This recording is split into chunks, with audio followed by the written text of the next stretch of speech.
Welcome to the AI Research Roundup. I am Alex, and today we're looking at a paper from the Papers with Code trending list, published on the 12th of June 2025, and this paper introduces a comprehensive new benchmark with 30 challenging problems to test how well LLMs can iteratively solve complex optimization tasks.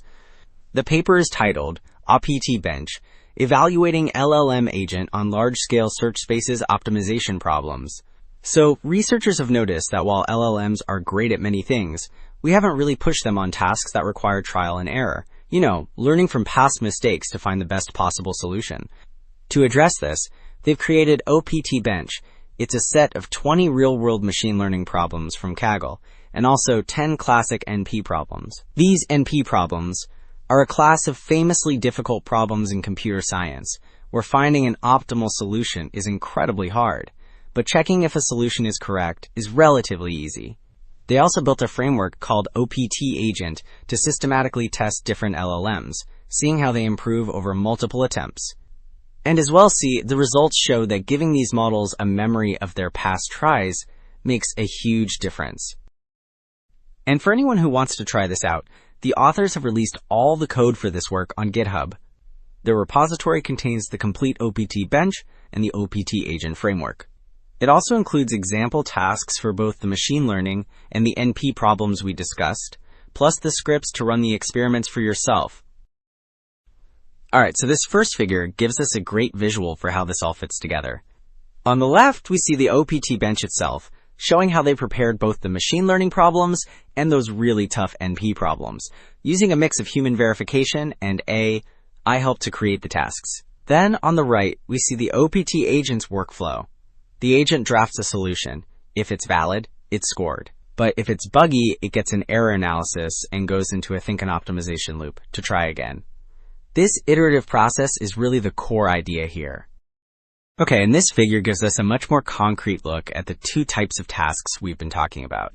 On the top, we have a machine learning task from Kaggle called Spaceship Titanic. The goal is to predict which passengers were transported, and you can see the agent has to generate a whole Python script as its solution. But then, for the NP problem at the bottom, the Hamiltonian cycle, the agent's task is different. A Hamiltonian circuit is a path in a network that visits every point exactly once before returning to the start. Here, the agent just gives an answer, like a list of nodes, and a separate validation script checks if that path is valid. So now that we have a feel for those two different kinds of problems, this table really puts the work into perspective by comparing OPT Bench with other agent benchmarks. And the big takeaway here is its comprehensiveness. You can see that other benchmarks tend to focus on either machine learning tasks or those tough NP problems, but not both. OPT Bench is unique in that it includes a substantial number of tasks from each category. This means it can provide a much more holistic evaluation of an agent's problem-solving skills across different domains. Alright, so let's dive into the actual results on the machine learning tasks. This table breaks down the performance of various models, both proprietary and open source, across different numbers of optimization steps. We're looking at a few things. First, the win count, which compares the agent with historical memory to one without it. Then there's the improvement rate, which measures how much better the solution gets compared to either that memory-less baseline or to the very first attempt.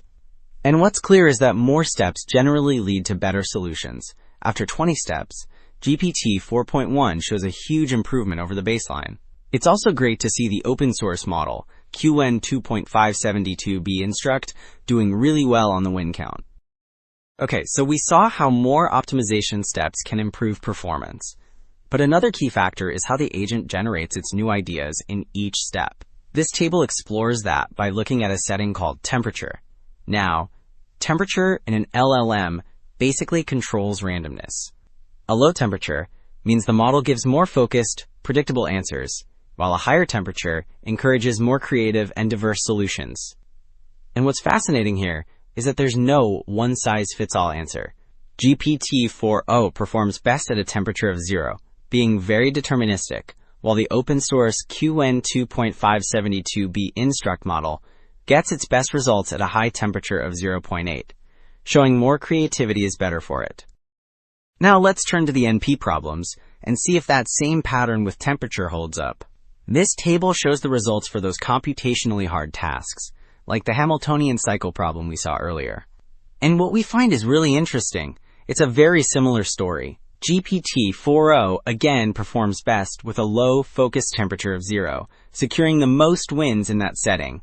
But the open source QN 2.572b instruct model dominates at a high temperature of 0.8, achieving an impressive 15 wins.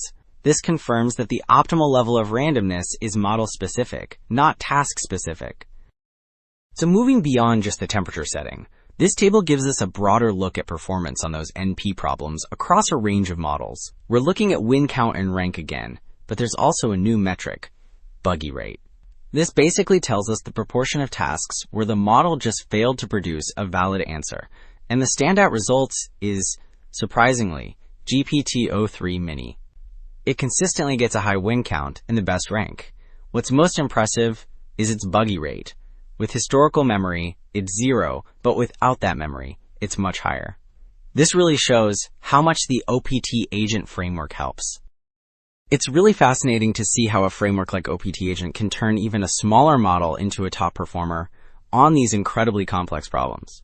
Ultimately, this work on OptiBench gives us a new, challenging way to evaluate LLMs and shows that with the right approach, these models can be powerful tools for optimization. It really opens the door for using agents to tackle a whole new class of real-world challenges. And that's all for this AI Research Roundup. Thanks for tuning in. I'm your host, Alex.